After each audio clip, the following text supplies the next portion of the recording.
Shalom, jemaat yang dikasihi Tuhan, bersyukur karena Tuhan masih berkenan dijumpai oleh kita orang-orang yang berdosa. Saya mengundang jemaat sekalian untuk berdiri. Mari kita mempersiapkan hati pikiran kita untuk fokus kepada Tuhan, untuk menyenangkan Dia, memuliakan dan menikmati Dia di dalam ibadah kita. Mari kita mengambil waktu teduh sejenak.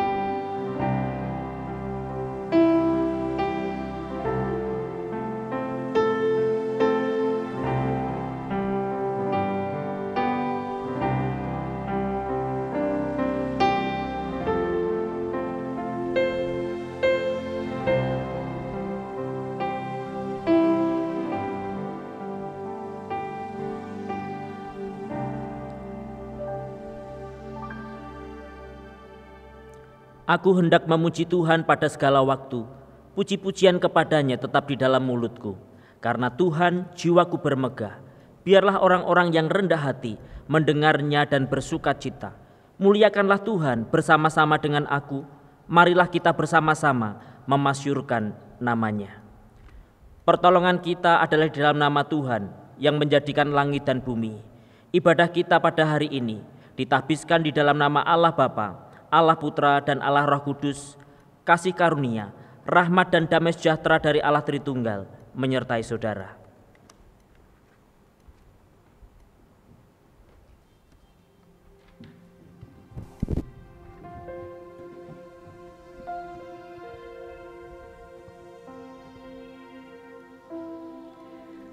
Karena Tuhanlah yang memberikan hikmat, Tuhan yang mulia dan berkuasa, mari kita ungkapkan kekaguman kita pada Allah dan memberikan hormat kepada Dia. Kau sungguh indah tiada taranya.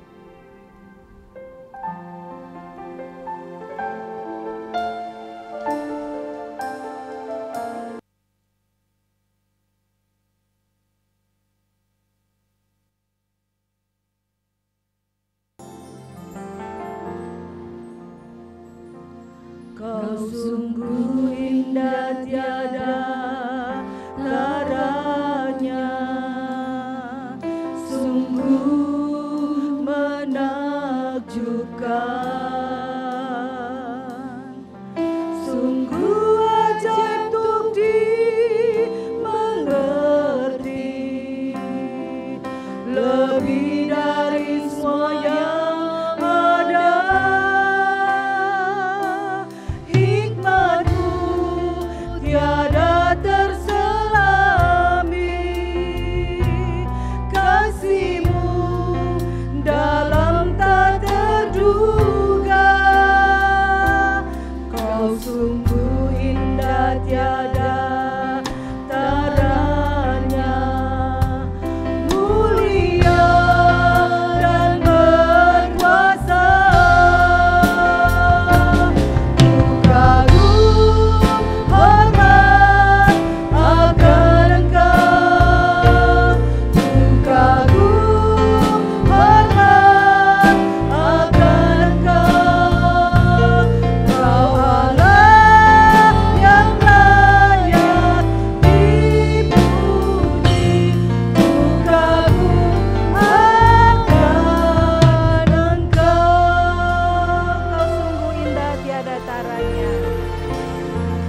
bersama-sama akan membaca bacaan bertanggapan, ucapan syukur serta pujian akan kasih sayang Tuhan. Bersorak-soraklah bagi Tuhan, hai seluruh bumi. Beribadahlah kepada Tuhan dengan sukacita. Datanglah ke hadapannya dengan sorak-sorai. Ketahuilah bahwa Tuhanlah Allah. Dialah Allah yang menjadikan kita dan punya dialah kita, umatnya dan kawanan domba gembalaannya. Masuklah melalui pintu gerbangnya dengan nyanyian syukur, ke dalam pelatarannya dengan puji-pujian. Bersyukurlah kepadanya dan pujilah namanya. Sebab Tuhan itu baik, kasih setianya untuk selama-lamanya, dan kesetiaannya tetap turun-temurun. Aku mau bersyukur kepada Tuhan dengan segenap hati, dalam lingkungan orang-orang benar dan dalam jemaat. Besar perbuatan-perbuatan Tuhan, layak diselidiki oleh semua orang yang menyukainya. Agung dan bersemarak pekerjaannya, dan keadilannya tetap untuk selamanya.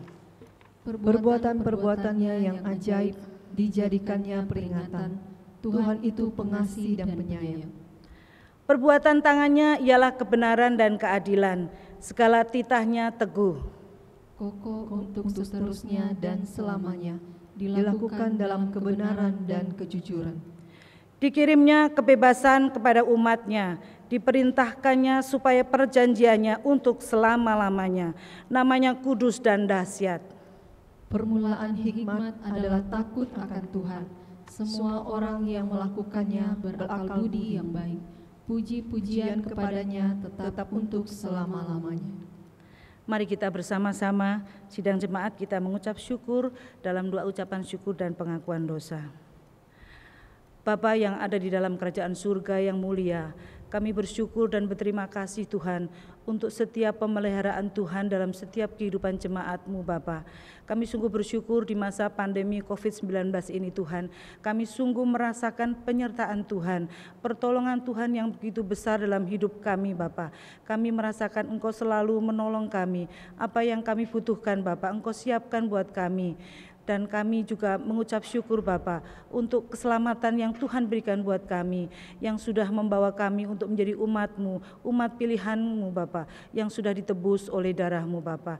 Kami mohon pengampunan dosa juga Bapa untuk setiap perbuatan, pikiran dan perilaku kami yang tidak berkenan kepadamu Bapa. Engkau yang penuh kasih, Engkau yang penuh pengampunan yang akan mengampuni kami dan menyucikan, mengkuduskan kami Bapa, sehingga kami layak untuk beribadah kepada Engkau pada pagi hari ini Bapa. Terima kasih Tuhan Yesus, kami menyerahkan ibadah kami kepadamu Bapa. Di dalam nama Tuhan kami Yesus Kristus kami berdoa. Amin.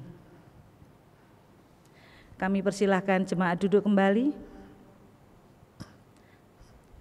Karena tidak ada seorang pun yang dapat meletakkan dasar lain daripada dasar yang telah diletakkan, yaitu Yesus Kristus. Kita menaikkan pujian kita, Dasar Gereja yang Esa, KPPK nomor 386.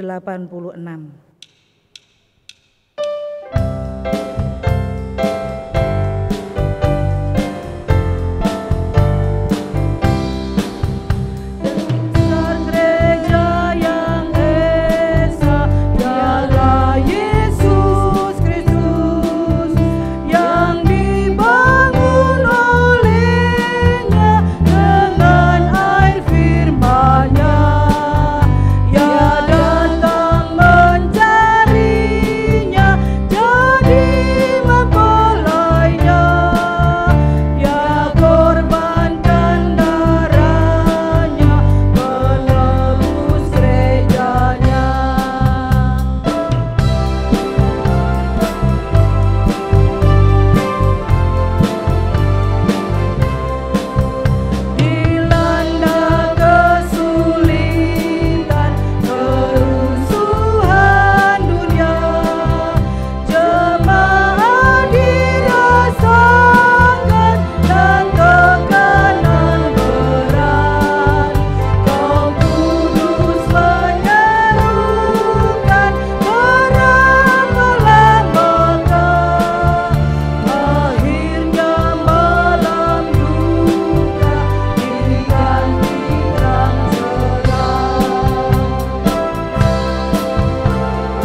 Jemaat yang terkasih dalam Yesus Kristus, Tuhan Yesus Kristus adalah dasar gereja.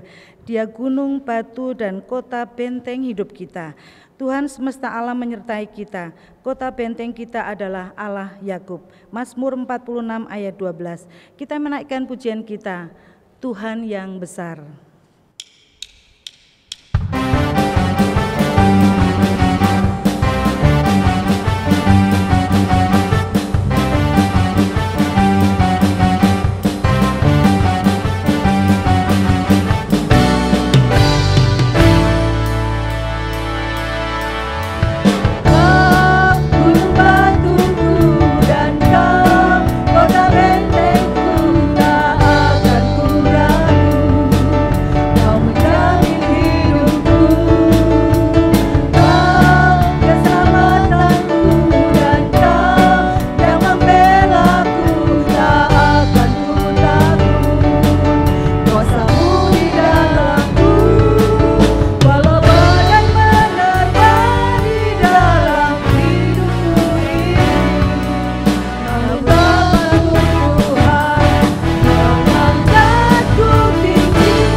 Yesuslah harapan hidup kita. Kita telah menerima Kristus Yesus Tuhan kita. Karena itu hendaklah hidup kita tetap di dalam Dia. Memohon pertolongan hanya kepada Dia. Karena Yesus Kristus sangat mengasihi kita. Mari kita sebelum menaikkan doa kita memuji Tuhan. Kasih-Mu tiada duanya.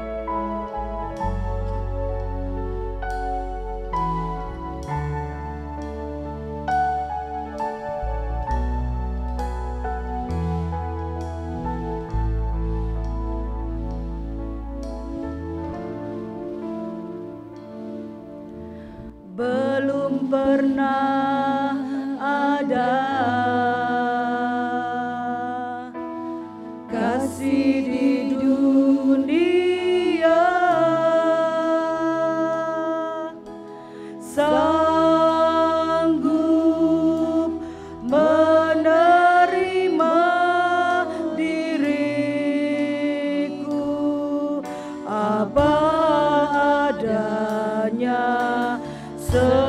selain kasih-Mu, Yesus. Sungguh tiada lagi, sungguh tiada lagi kasih seperti ini. Sanggup mengubahkan hidupku menjadi baru selain kasih-Mu, Yesus. Kau mengagumi dalam hati, kau mengagumi dalam hati, kasih-Mu tiada duanya. Sampai kini ku akui, kasih-Mu tiada duanya. Belum pernah ada kasih di dunia yang sanggup menerima diri kita padanya. Belum pernah ada kasih di dunia sanggup menerima diriku apa adanya selain kasih-Mu, Yesus.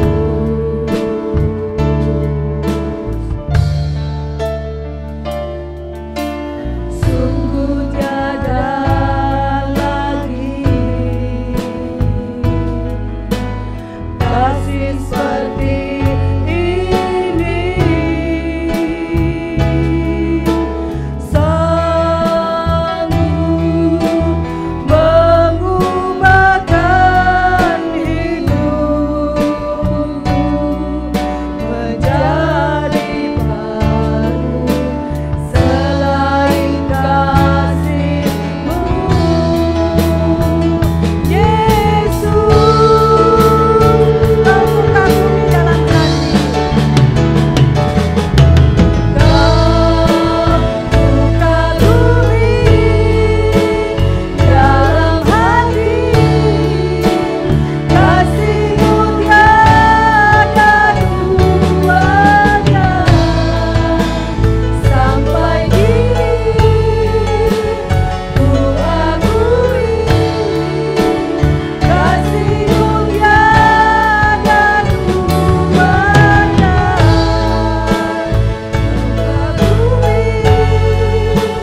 dalam hati, kasih-Mu tiada duanya. Sampai kini ku akui, kasih-Mu tiada duanya.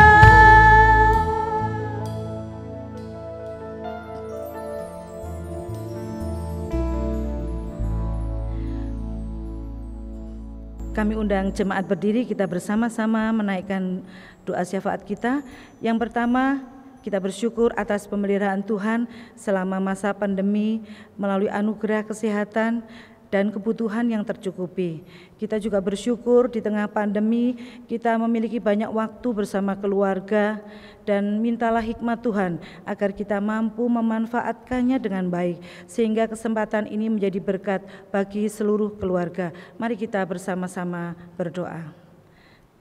Bapa yang ada di dalam kerajaan surga, pada pagi hari ini Tuhan, kami bersatu hati jemaat-Mu, kami bersyukur Tuhan untuk pada masa pandemi COVID-19 ini Tuhan, kami sungguh merasakan penyertaan Tuhan, kami merasakan tuntunan Tuhan dalam setiap kehidupan kami Bapa. Engkau memberikan kepada kami anugerah kesehatan Bapa. Engkau memberikan kepada kami anugerah untuk kami boleh mencukupi segala kebutuhan hidup kami hari lepas hari Bapa. Itu semua karena pertolongan dan penyertaan Tuhan.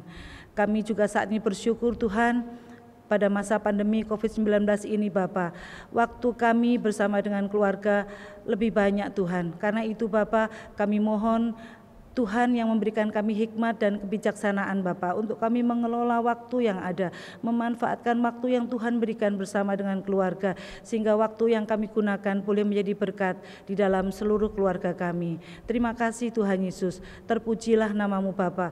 Kami berdoa di dalam nama Tuhan kami Yesus Kristus. Amin. Kita kembali berdoa untuk pasca banyak orang mudik ke kampung halaman agar tidak memberi kontribusi signifikan bagi pertambahan kasus COVID-19. Mari kita bersama-sama berdoa. Bapa, kami kembali bersatu hati menaikkan doa kami kepadamu Tuhan. Kami berdoa untuk pasca mudik pulang kampung Tuhan. Banyak orang-orang yang pulang kampung halaman Bapa, kami menyerahkan mereka kepada Engkau Bapa. Engkau memberikan mereka kesehatan dan kekuatan Tuhan, sehingga pada saat mereka kembali ke daerahnya, pulang kembali, mereka tidak menjadi menderita COVID-19 Bapa, tidak menambah jumlah COVID-19 yang telah ada Bapa. Bahkan Engkau Tuhan yang akan terus memberikan kesehatan dan kekuatan kepada mereka Bapa. Terima kasih Tuhan Yesus, kami menyerahkan doa kami kepadamu di dalam nama Tuhan kami Yesus Kristus kami berdoa. Amin. Yang terakhir kita berdoa untuk aparat gugus tugas penanganan COVID-19 yang bekerja di lapangan. Kita berdoa untuk TNI, Polri, Satpol PP dan petugas medis agar diberikan kesehatan, kesabaran dan kemampuan untuk mengadakan pendekatan secara persuasif kepada masyarakat. Mari kita bersama-sama berdoa. Bapa, kami kembali bersatu hati menaikkan doa kami kepadamu Tuhan. Kami berdoa secara khusus untuk gugus tugas penanganan COVID-19 di setiap daerah Bapa. Kami berdoa untuk tim yang ada di dalamnya, yaitu TNI, Polri, Satpol PP, petugas medis Bapa. Engkau memberikan kepada mereka yang bekerja di lapangan ini Bapa. Tuhan berikan mereka kesehatan, Tuhan berikan mereka kekuatan, kesabaran Tuhan, dan Tuhan memberikan mereka kemampuan untuk mereka boleh melakukan tindakan persuasif pada masyarakat, untuk memberikan arahan-arahan kepada masyarakat tentang penanganan COVID-19, sehingga virus ini Tuhan tidak menyebar tapi boleh terputus mata rantainya. Kami menyerahkan mereka semua kepadamu Bapa. Biarlah melalui koordinasi dari pemerintah, seluruh tim yang ada ini boleh bekerja dengan baik Bapa, dengan penuh tanggung jawab. Kami menyerahkan mereka semua kepadamu Bapa. Biarlah Engkau yang penuh kasih, yang terus akan menjaga, mencukupi segala kebutuhan hidup mereka dan menolong mereka untuk tetap bekerja dengan baik. Terima kasih Tuhan Yesus. Kami menyerahkan doa kami kepadamu. Biarlah Engkau Tuhan yang penuh kuasa, yang terus akan menolong, memberkati Tuhan, dan sesuai waktu Tuhan Engkau akan mengabulkan doa kami. Terima kasih Bapa, di dalam nama Tuhan Yesus kami bersyukur dan berdoa. Amin. Kami undang jemaat berdiri, kita bersama-sama akan membaca pengakuan iman rasuli. Pengakuan iman rasuli. Aku percaya kepada Allah, Bapa yang Maha Kuasa, Halik langit dan bumi, dan kepada Yesus Kristus, anaknya yang tunggal Tuhan kita, yang dikandung daripada Roh Kudus, lahir dari anak darah Maria, yang menderita sengsara di bawah pemerintahan Pontius Pilatus, disalibkan, mati dan dikuburkan, turun ke dalam kerajaan maut. Pada hari yang ketiga, bangkit pula dari antara orang mati, naik ke sorga, duduk di sebelah kanan Allah, Bapa yang Maha Kuasa, dan dari sana Ia akan datang untuk menghakimi orang yang hidup dan yang mati. Aku percaya kepada Roh Kudus, gereja yang kudus dan am, persekutuan orang kudus, pengampunan dosa, kebangkitan tubuh, dan hidup yang kekal. Amin. Kami persilahkan sidang jemaat duduk kembali.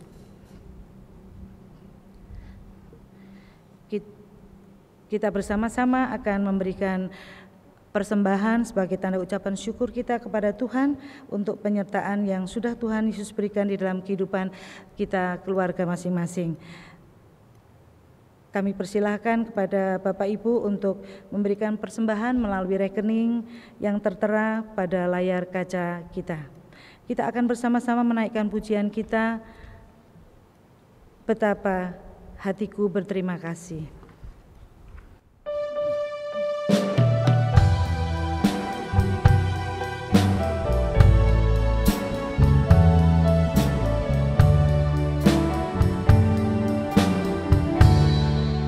Betapa hatiku berterima kasih, Yesus, Kau mengasihiku, Kau memilikiku. Hanya ini Tuhan persembahanku, segenap hidupku, jiwa dan ragaku, sebab aku miliki harta kekayaan yang cukup berarti untuk bersembahkan. Hanya ini Tuhan permohonanku, terimalah Tuhan persembahanku, pakailah hidupku sebagai alatmu seumur hidupku. Betapa hatiku berterima kasih, Yesus, Kau mengasihiku, Kau memilikiku. Hanya ini Tuhan persembahanku, segenap hidupku, jiwa dan ragaku, sebab aku miliki harta kekayaan yang cukup berarti untuk bersembahkan. Hanya ini Tuhan permohonanku, terimalah Tuhan persembahanku, pakailah hidupku sebagai alatmu seumur hidupku. Mari kita bersama-sama menaikkan doa persembahan. Bapa yang ada di dalam kerajaan surga, kami sungguh bersyukur dan berterima kasih Tuhan untuk setiap kasih sayang, berkat yang Tuhan berikan kepada jemaat Tuhan di rumah kami masing-masing Bapa. Kami bersyukur Tuhan Engkau memberikan kecukupan dalam sandang, pangan, dan papan Bapa. Kami sungguh bersyukur di masa pandemi ini Bapa, berkat Tuhan selalu mengalir dalam hidup kami. Sebagai tanda ucapan syukur kami kepadamu Tuhan, kami memberikan persembahan kepadamu untuk membantu pelayanan di gereja kami. Biarlah Engkau Tuhan yang penuh kuasa yang akan memberkati, sehingga persembahan yang kami berikan Tuhan boleh berguna untuk kelebaran kerajaan Tuhan, baik di kota Tarakan maupun di tempat-tempat yang lain Bapa. Kami menyerahkan doa persembahan kami Tuhan hanya di dalam nama Tuhan Yesus yang menjadi Tuhan dan Juru Selamat kami yang hidup. Kami berdoa, amin. Tiba saatnya kita akan mendengarkan kebenaran firman Tuhan. Kita mau sungguh-sungguh untuk mendengarkan firman-Nya. Mari kita menaikkan pujian kita. Pengharapanku hanya Yesus saja.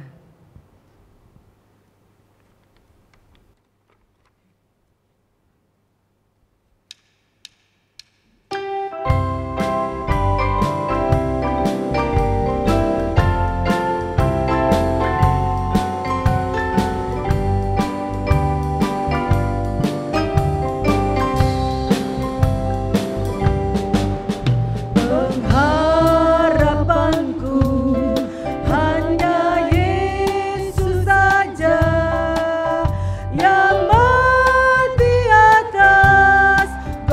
mahkota.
hambanya untuk menyampaikan kebenaran firman Tuhan.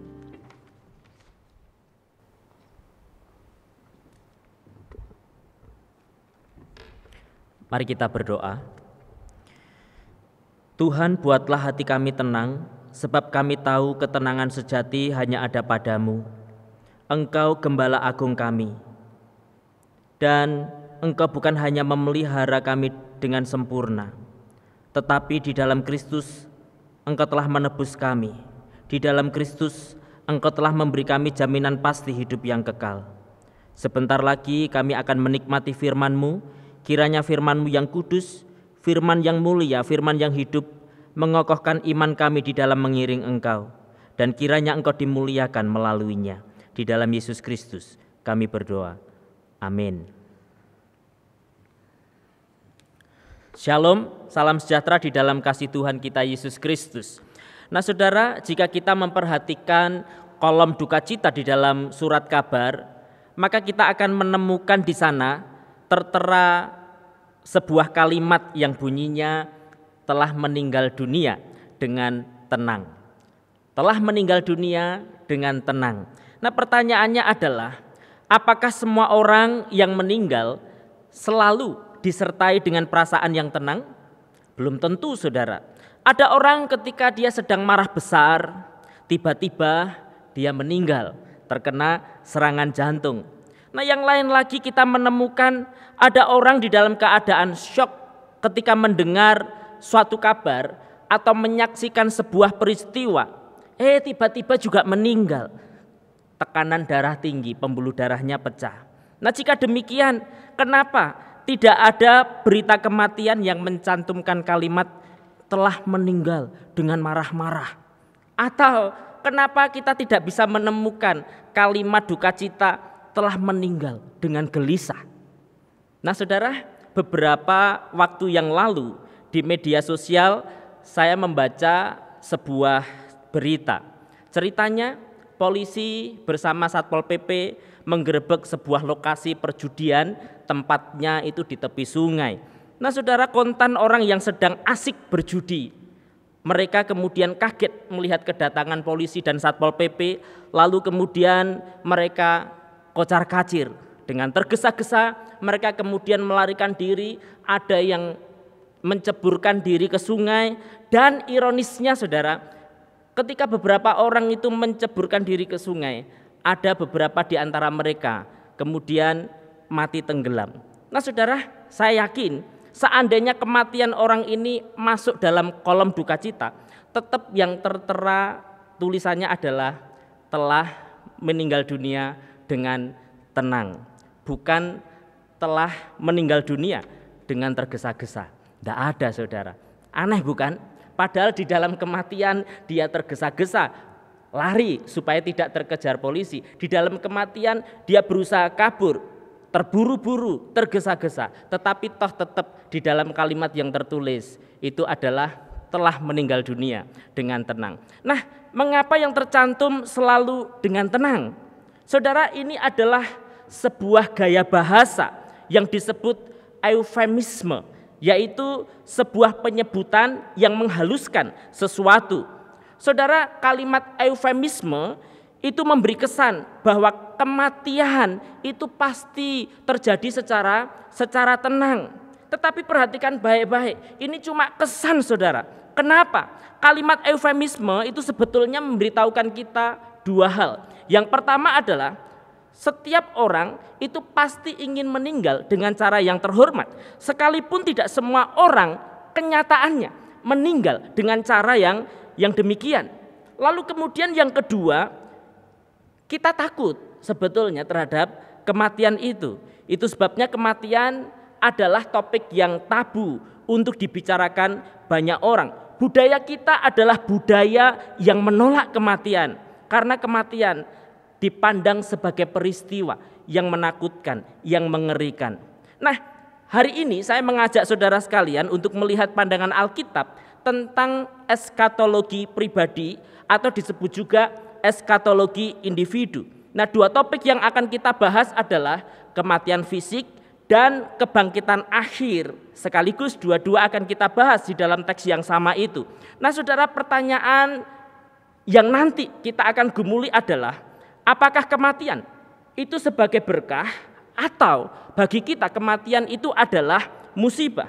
Sebuah kematian itu sebetulnya sebuah sukacita atau duka cita.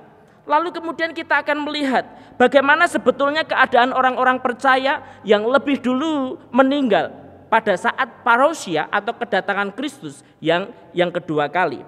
Mari kita melihat teks kita dari 1 Tesalonika pasal yang keempat, ayat 13 sampai dengan ayat yang ke-18. Saya akan membacakan untuk saudara. 1 Tesalonika pasal 4 ayat 13 sampai dengan ayat yang ke-18. Selanjutnya kami tidak mau saudara-saudara bahwa kamu tidak mengetahui tentang mereka yang meninggal, supaya kamu jangan berduka cita seperti orang-orang lain yang tidak mempunyai pengharapan. Karena jikalau kita percaya bahwa Yesus telah mati dan telah bangkit, maka kita percaya juga bahwa mereka yang telah meninggal dalam Yesus akan dikumpulkan Allah bersama-sama dengan Dia.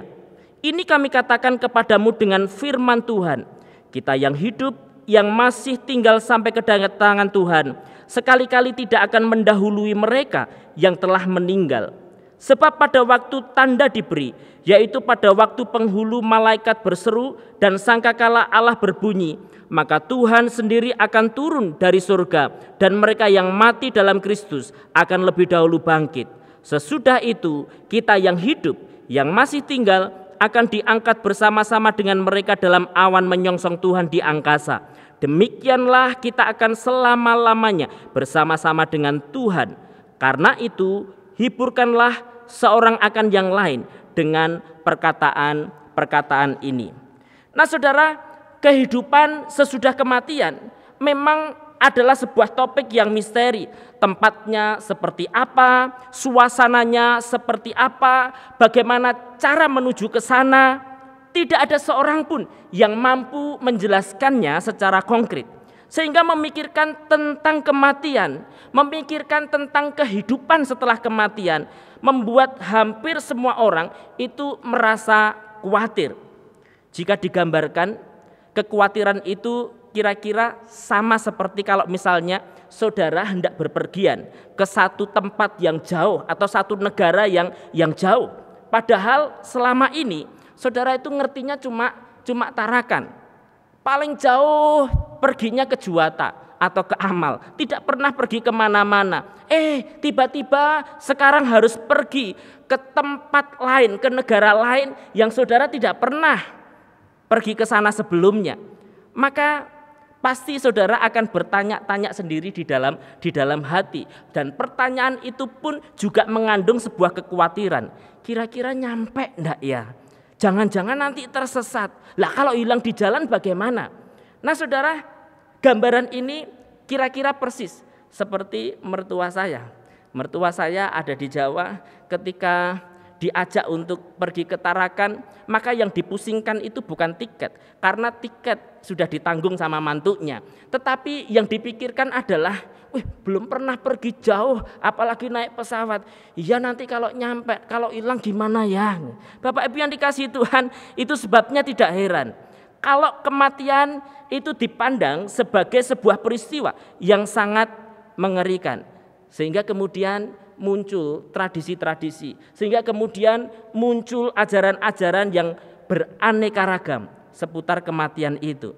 Nah saudara, intinya tradisi itu ingin mengajarkan bagaimana cara mengantar roh atau mengantar arwah melalui upacara-upacara yang dilakukan oleh orang-orang yang masih hidup. Atau dengan kata lain, sampai tidaknya roh, sampai tidaknya arwah ke tempat yang dituju, enak tidaknya hidup orang yang sudah meninggal di sana nanti, seolah-olah itu bergantung pada bakti orang yang masih hidup. Itulah tradisi. Itu sebabnya orang kemudian mulai memikirkan agar tidak terlantar nanti di dunia yang berikutnya, maka dibakarlah kertas perak. Sebagai apa? Itu sebagai biaya perjalanan ke akhirat. Lalu kemudian kita mendapati ada tradisi, sebelum orang masuk peti, maka kedua mata, lubang hidung, mulut dan telinga itu diberi mutiara. Untuk apa? Tujuannya katanya sebagai penerangan untuk dia jalan ke akhirat nanti. Lalu kemudian ada ritual 3 hari, 7 hari, 40 hari, sampai 1000 hari yang diyakini itu adalah perjalanan-perjalanan ritual menuju kesempurnaan. Nah, ritual-ritual itu menggambarkan betapa sebetulnya panjang roh atau arwah orang untuk menuju sebuah kesempurnaan yang kekal itu.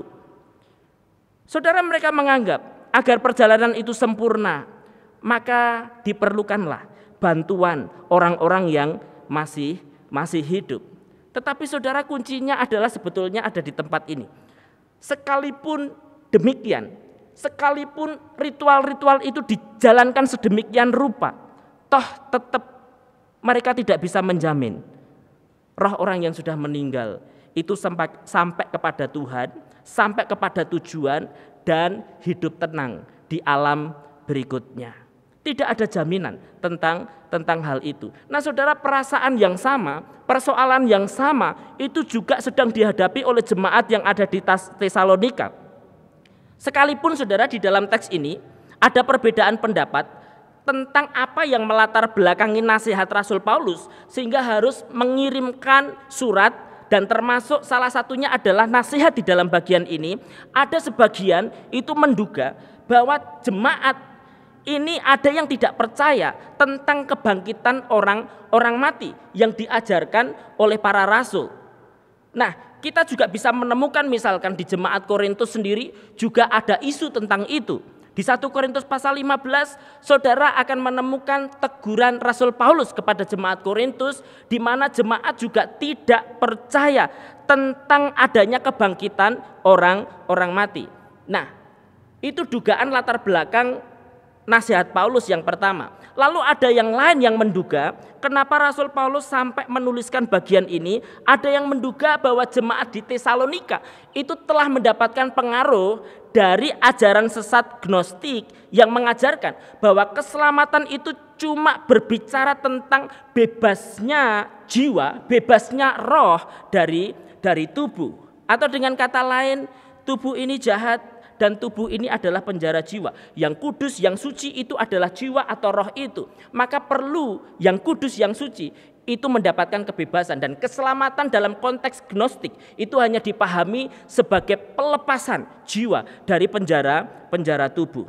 Tetapi apapun yang menjadi latar belakangnya, inti persoalannya itu sebetulnya terletak pada konsep parousia.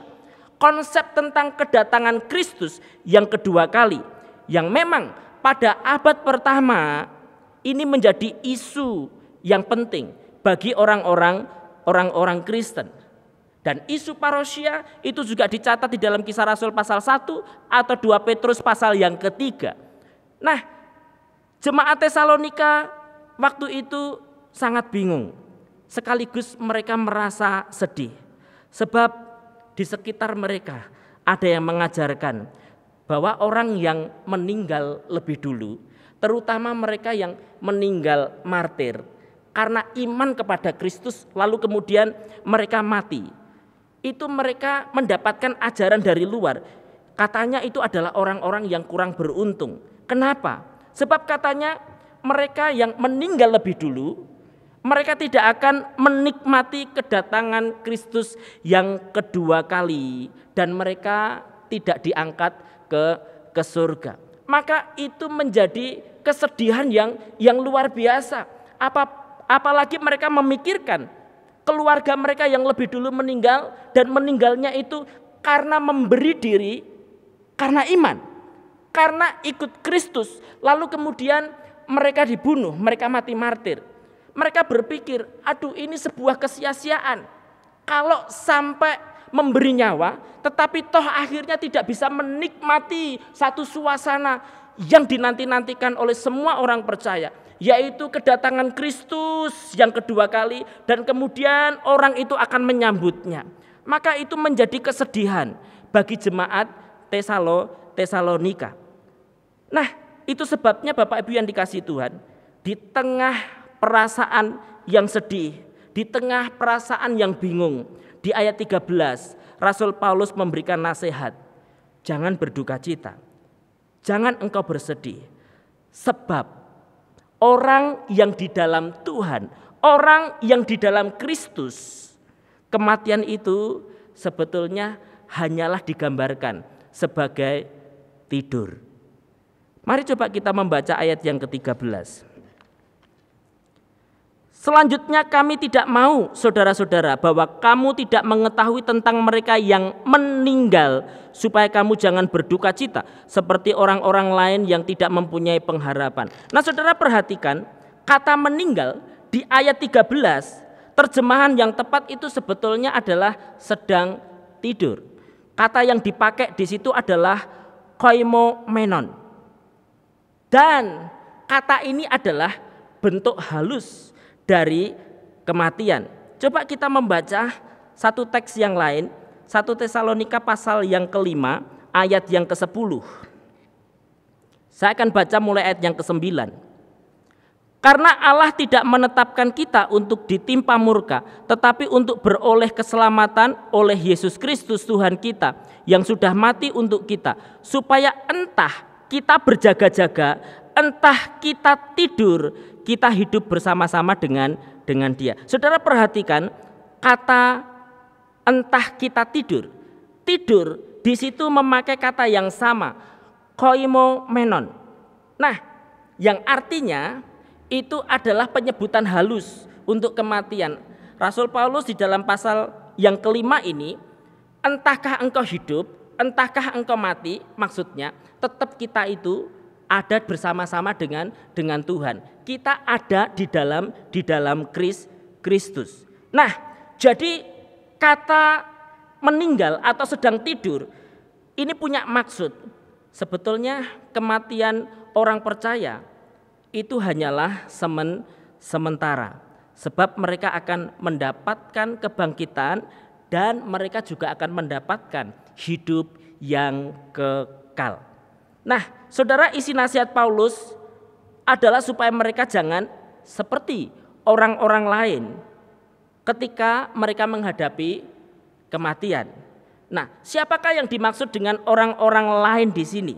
Yang dimaksud orang-orang lain di sini itu adalah mereka yang di luar Kristus, yang tidak memiliki pengharapan. Saudara, perlu kita membuat pembedaan yang jelas di sini.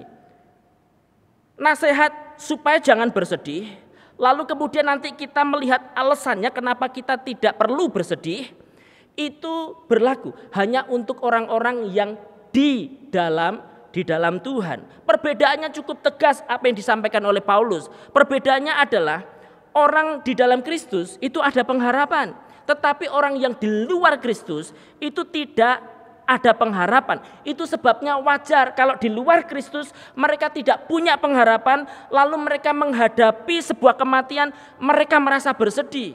Itu perbedaannya, saudara. Nah, saudara, sebetulnya ide tentang pengharapan bagi orang Kristen ini adalah sebuah ide yang revolusioner menurut konteks zaman itu. Kenapa? Sebab pada umumnya orang-orang Yunani tidak percaya ada kehidupan setelah kematian. Ada beberapa tulisan yang memberikan bukti tentang hal itu. Beberapa tulisan orang-orang Yunani kuno menyebutkan demikian. Pengharapan itu hanya untuk orang yang hidup, sedangkan orang yang mati itu tidak memilikinya. Lalu kemudian para filsuf juga mengajarkan hal yang senada. Jangan takut pada kematian. Mengapa? Karena pada saat kita hidup, kita tidak mati. Dan pada saat kita mati, kita itu tidak hidup.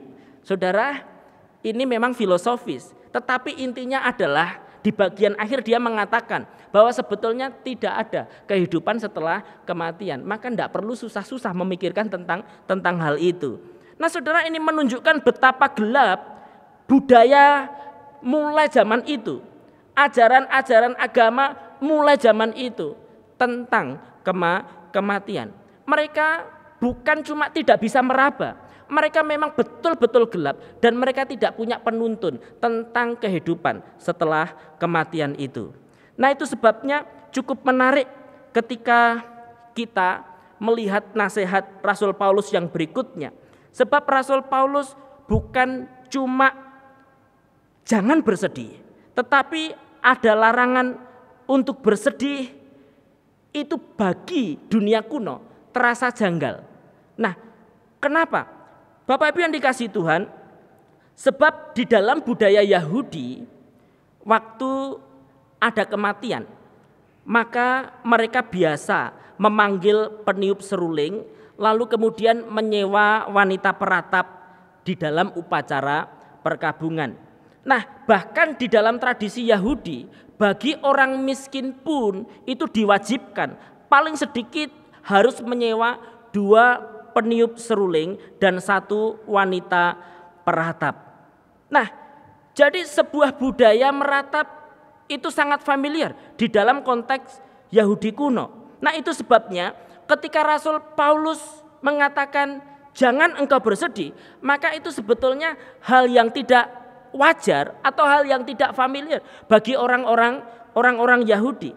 Tapi saudara perhatikan, nasihat Paulus bukan berarti kita memahaminya. Orang percaya tidak boleh menangis ketika ada orang yang kita kasih meninggal. Kita tidak boleh memahami nasihat Paulus ini bahwa orang Kristen itu tidak boleh bersedih pada waktu ada keluarga kita yang dipanggil oleh Tuhan. Bukan seperti itu. Saudara harus perhatikan konteksnya secara umum. Yesus sendiri juga menangis di depan kubur Lazarus ketika Lazarus itu meninggal. Kenapa? Karena memang Alkitab juga mencatat Yesus begitu mengasihi Lazarus. Saudara bisa membacanya di Yohanes pasal yang ke-11. Nah, yang dimaksud sedih di dalam bagian ini adalah kesedihan yang berkepanjangan. Kesedihan itu akan menjadi dosa kalau sampai kesedihan itu membawa kita kepada keraguan terhadap kebaikan dan kasih Tuhan, kebaikan dan keadilan Allah. Di tempat yang lain, di Roma pasal 8 ayat 28, Rasul Paulus berkata, Allah itu turut bekerja di dalam segala sesuatu untuk mendatangkan kebaikan bagi orang yang mengasihi Dia. Saudara, ayat yang cukup manis, tetapi saudara perlu perhatikan bahwa Allah itu turut bekerja di dalam segala sesuatu. Segala sesuatu itu harus kita pahami konteksnya. Bahwa Paulus di bagian yang sebelumnya dia menceritakan akan penderitaan-penderitaannya, akan kesulitan-kesulitan hidupnya ketika dia melayani Tuhan. Maka kebaikan Tuhan pun itu bisa datang kepada kita melalui kesulitan, penderitaan, dan bahkan juga duka cita.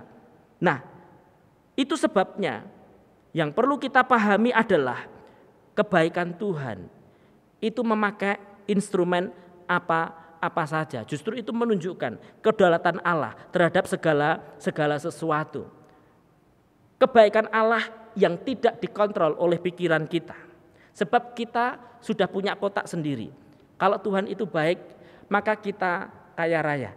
Kalau Tuhan itu baik, sakit menjadi sembuh. Kalau Tuhan itu baik, maka keadaan akan baik-baik saja. Saudara, perhatikan baik-baik bahwa Alkitab mengajarkan kepada kita bahwa sebetulnya Allah yang berdaulat bisa mengerjakan kebaikan melampaui akal dan kemampuan kita. Termasuk di dalam bagian ini, ketika kesedihan menerpa kita. Mungkin kita ada masa harus kehilangan orang yang kita cintai. Tetap Tuhan itu baik. Dia bisa mendatangkan kebaikan di tengah kesedihan dan duka cita. Nah, saudara, kesedihan yang berlarut-larut membuat orang Kristen tidak beda dengan orang yang di luar Kristen. Kalau sudah begitu, maka bagaimana mungkin kita bisa menjadi teladan? Bagaimana mungkin kita bisa menjadi berkat bagi orang lain? Hal yang menarik pertama adalah jangan bersedih. Itu nasihat Paulus di tengah konsep yang bertolak belakang. Ini sesuatu yang paradoks. Ini adalah sesuatu yang indah. Nah, yang berikutnya saudara, alasan kenapa jangan bersedih. Mengapa Paulus memberikan nasihat supaya kita jangan bersedih? Maka kita akan melihat di ayat 14 sampai dengan ayat yang ke-17. Paulus memberikan alasannya. Dia menjelaskan bagian yang akan diterima oleh orang-orang yang mati di dalam Kristus pada saat parousia nanti. Walaupun mereka sudah tidak ada lagi di dalam dunia, mereka tetap akan dibangkitkan bersama-sama dengan Kristus dan bahkan mereka akan mendapatkan prioritas untuk berjumpa dengan Kristus pada waktu kedatangannya yang kedua kali. Mari coba kita melihat satu persatu. Kita mulai yang pertama, ayat yang ke-14.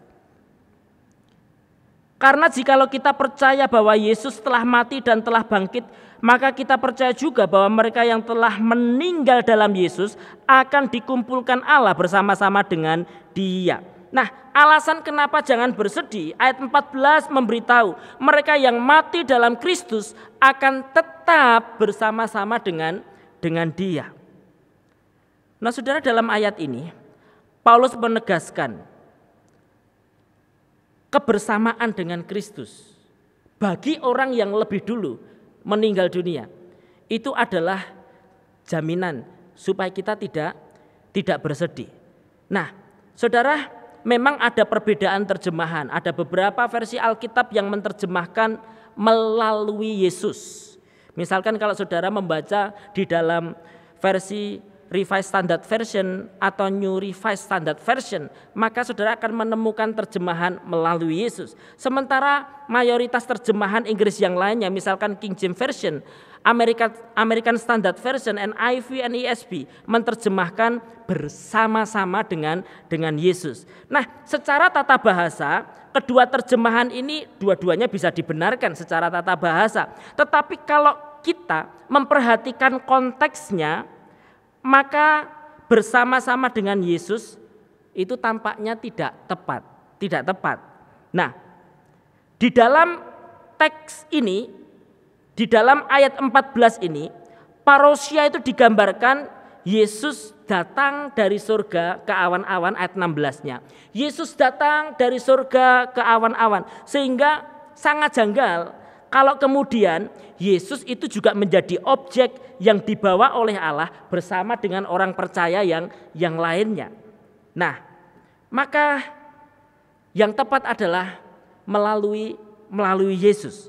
Nah, lalu kemudian Paulus memberikan dasar. Dasar yang dipakai Paulus adalah kepercayaan mereka terhadap kebangkitan Kristus. Nah, kebangkitan Kristus itu adalah jaminan kebangkitan orang percaya. Karena Yesus adalah yang sulung di antara orang-orang yang mati. Nah, saudara, kalau kita membaca sulung di dalam bagian ini, jangan kita memikirkan urutan waktu. Anak sulung berarti pertama, lalu kemudian nanti ada anak kedua dan seterusnya, baru kemudian sampai bungsu. Seolah-olah ada urutan. Nah, di dalam konteks ini, maka yang dimaksud dengan sulung itu lebih kepada keutamaan. Artinya, kematian dan kebangkitan Yesus itu adalah dasar bagi kebangkitan semua orang percaya. Tanpa kebangkitan Kristus, maka orang percaya tidak akan pernah mengalami kebangkitan dari kematian juga. Nah, itu yang pertama. Lalu kemudian yang kedua, alasan yang kedua adalah ayat 15 sampai dengan ayat yang ke-17, bahwa mereka akan lebih dulu menyongsong Kristus. Jangan bersedih terhadap orang percaya yang lebih dulu meninggal di dalam Kristus. Karena apa? Karena mereka yang akan mendapat prioritas. Mereka dulu yang meninggal yang akan menyongsong, baru kemudian kita yang hidup. Nah, saudara, orang yang mati dalam Kristus bukan cuma bersama-sama dengan dia. Bukan hanya ada jaminan itu, tetapi mereka juga akan yang menjadi yang pertama menyongsong Kristus yang datang itu.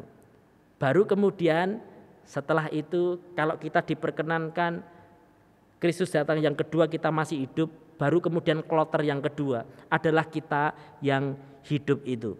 Nah, Paulus memberikan beberapa kalimat untuk menekankan kronologi ini. Saudara perhatikan ayat 15, sekali-kali tidak akan mendahului mereka.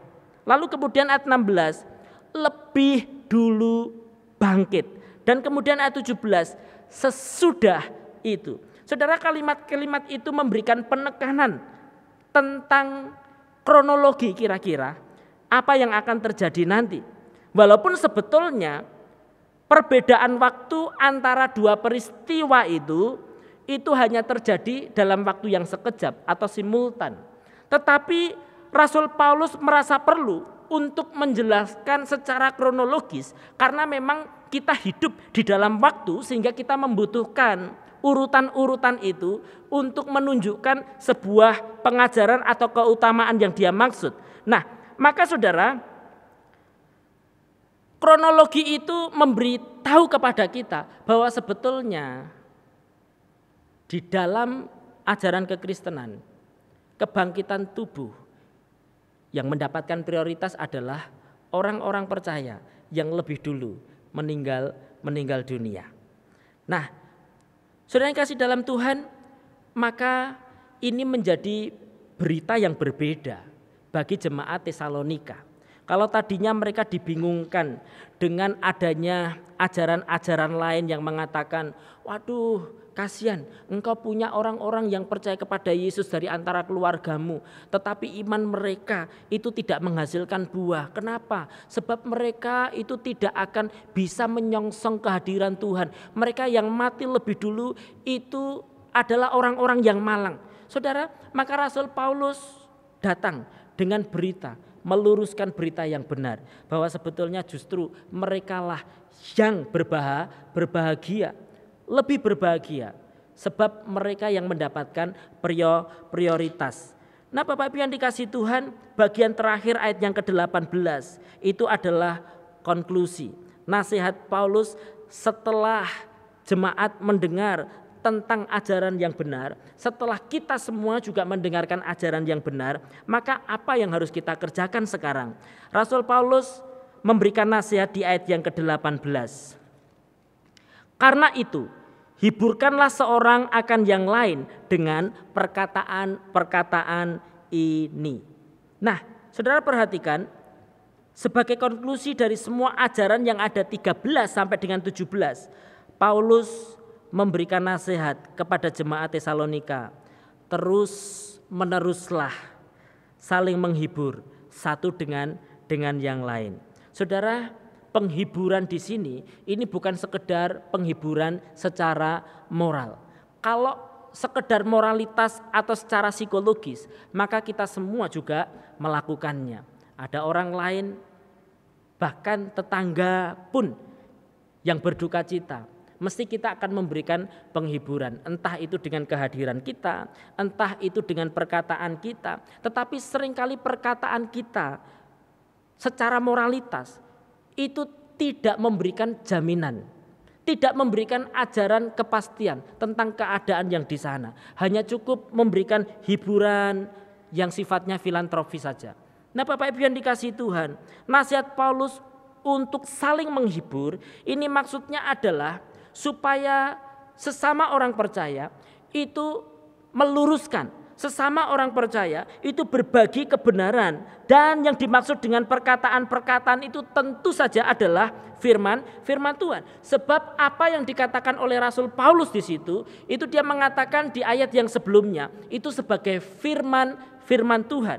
Nah, memang ada beberapa yang menafsirkan apa maksudnya firman di situ. Ada yang mengatakan firman itu adalah Injil Yesus Kristus. Tapi ada juga yang mengatakan bahwa yang dimaksud firman Tuhan itu adalah perkataan Yesus yang tidak dicatat di dalam Injil.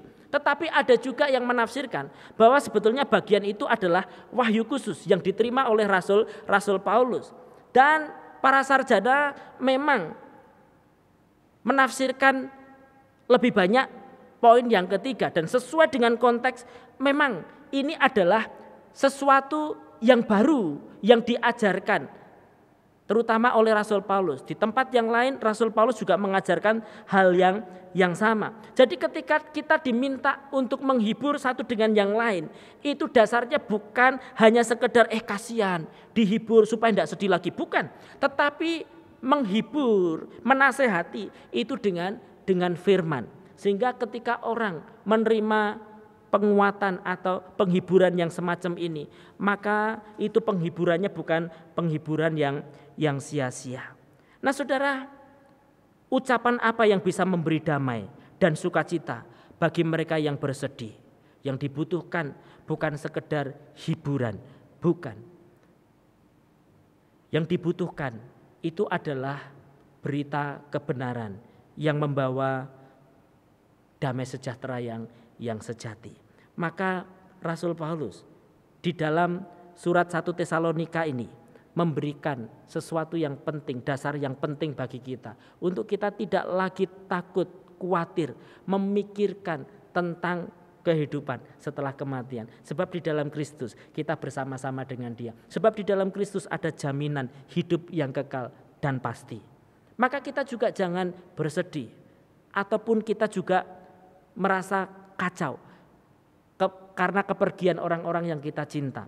Kalau dia ada di dalam Kristus, maka yakinlah, maka dia akan bersama-sama dengan Kristus. Dan bahkan ketika parousia, Kristus datang yang kedua kali, mereka yang mendapatkan prioritas lebih lebih dulu. Nah, saudara kasih dalam Tuhan, berita firman pada hari ini kiranya akan meneguhkan, menguatkan kita. Dunia boleh berubah, situasi boleh berubah, tetapi kita mendapatkan satu kebenaran yang tidak pernah berubah. Jaminan pasti di dalam Kristus Yesus. Amin. Mari kita berdoa. Sungguh kami bersyukur jikalau sekali lagi kami diperhadapkan kepada sebuah berita sukacita. Di luar sana kami tidak menemukan adanya kesejatian dan tidak menemukan adanya damai sejahtera yang bisa kami dapatkan terus-menerus. Hanya di dalam Kristus Yesus kami mendapatkan berita sukacita dan itu permanen. Terima kasih karena hari ini kami belajar bahwa di dalam Kristus ada jaminan hidup kekal. Dan bagi orang-orang yang terkasih, yang lebih dulu meninggalkan kami, sesuai dengan janji firman-Mu, maka biarkanlah kami merasa tenang sebab mereka akan mendapatkan prioritas. Hari ini mereka sudah bersama dengan Kristus dan ketika Engkau datang yang kedua kali, mereka pun juga akan menyambut-Mu lebih dulu dibandingkan orang-orang yang Engkau izinkan untuk hidup dan mengalami peristiwa itu. Terima kasih Tuhan. Kiranya kami semua semakin diteguhkan di dalam iman kepada Yesus Kristus yang menyelamatkan itu. Di dalam Yesus kami berdoa, kami bersyukur. Amin.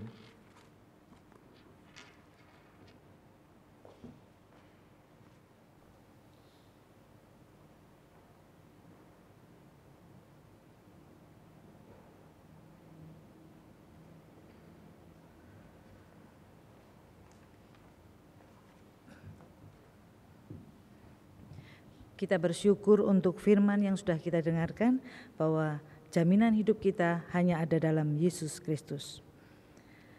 Jemaat yang terkasih, sebagai komitmen kita akan firman Tuhan, marilah kita tetap terus percaya bahwa Yesus harapan kita sampai selama-lamanya. Tetap percaya karena tidak ada yang dapat memisahkan kita dari kasih Kristus. Kita menaikkan pujian kita, hanya Kristus harapanku.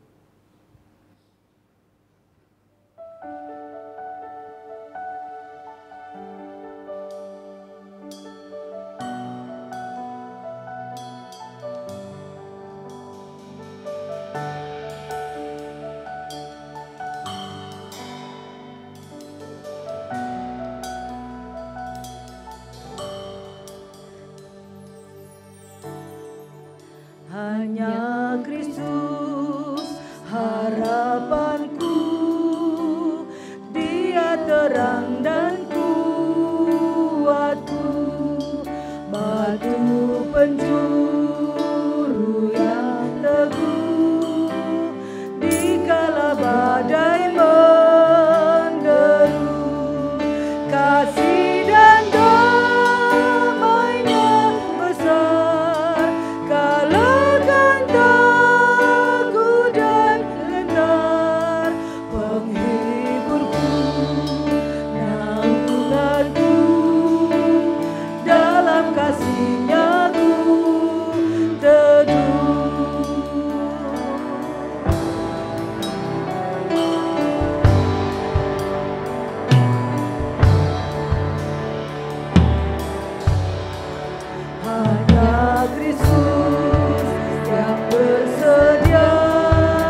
Kami undang jemaat berdiri, kita akan mengakhiri ibadah kita.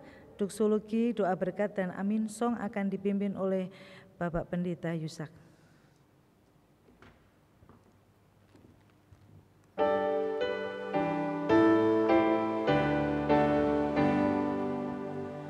Puji Allah Bapa Putra, puji Allah Roh Kudus, ketiganya yang esa. Pohon selamat sumber berkat.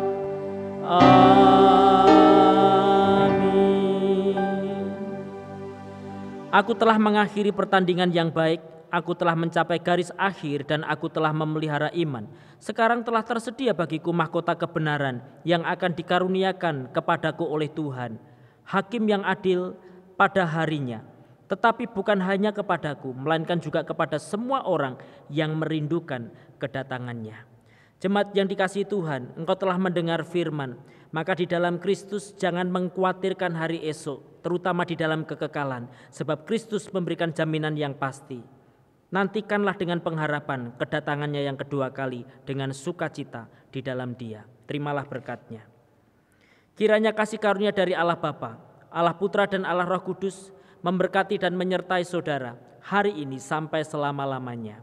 Amin.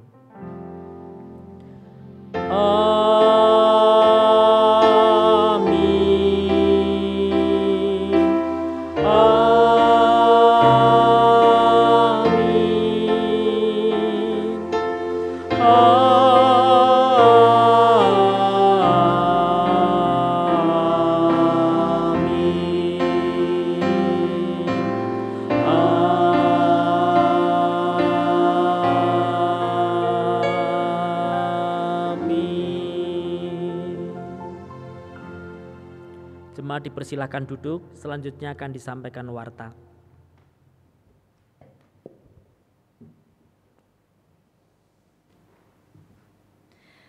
Silakan jemaat memperhatikan warta jemaat melalui slide berikut ini.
Ibadah selesai, selamat hari Minggu, Tuhan Yesus memberkati.